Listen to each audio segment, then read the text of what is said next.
Bullet trains. అవును, హైదరాబాద్కి bullet train 4:30 గంటల్లోనే విశాఖకు వెళ్ళిపోవచ్చు. తుది దశకు హైస్పీడ్ రైలు కారిడార్ సర్వే. 2 మార్గాల్లో హైస్పీడ్ రైలు ప్రాజెక్టు.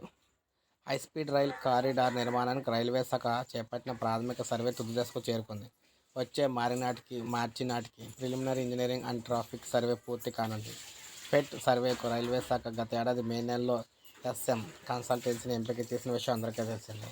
ఈ సర్వే నివేదిక ఆధారంగా సమగ్రమైన సర్వే కోసం మరో కన్సల్టెన్సీని ఏర్పాటు చేయనున్నట్లు దక్షిణ మధ్య railway general manager Arun Kumar Jain అయితే తెలియజేశారు. ఈ ప్రాజెక్టు నిర్మాణానికి ప్రస్తుతానికి 20,000 కోట్లకు పైగా వ్యయం అవుతుందని అధికారులు అంచనా. కానీ ఈ పనులు ప్రారంభించే నాటికి నిర్మాణ వ్యయం ఇంకా పెరిగే అవకాశం అయితే ఉంది.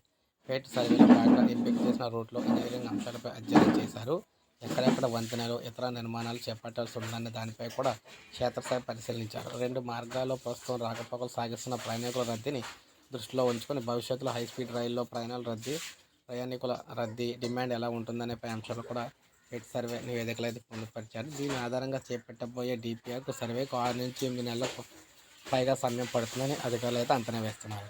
ఇక శంషాబాద్ నుంచి విశాఖకు తక్కువ సమయంలో వెళ్ళిపోవచ్చు. హైస్పీడ్ రైలు అందుబాటులోకి వస్తే శంషాబాద్ నుంచి 4:30 గంటల్లోనే విశాఖకు చేరుకోవచ్చు.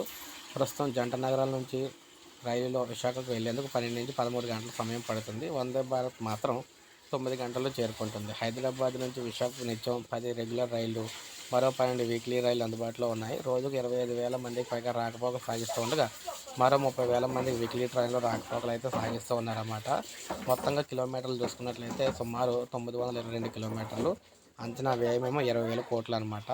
శంషాబాద్ నుంచి విజయవాడ మీదుగా విశాఖ వరకు అయితే ఒక రూట్ అయితే ఉంటుంది.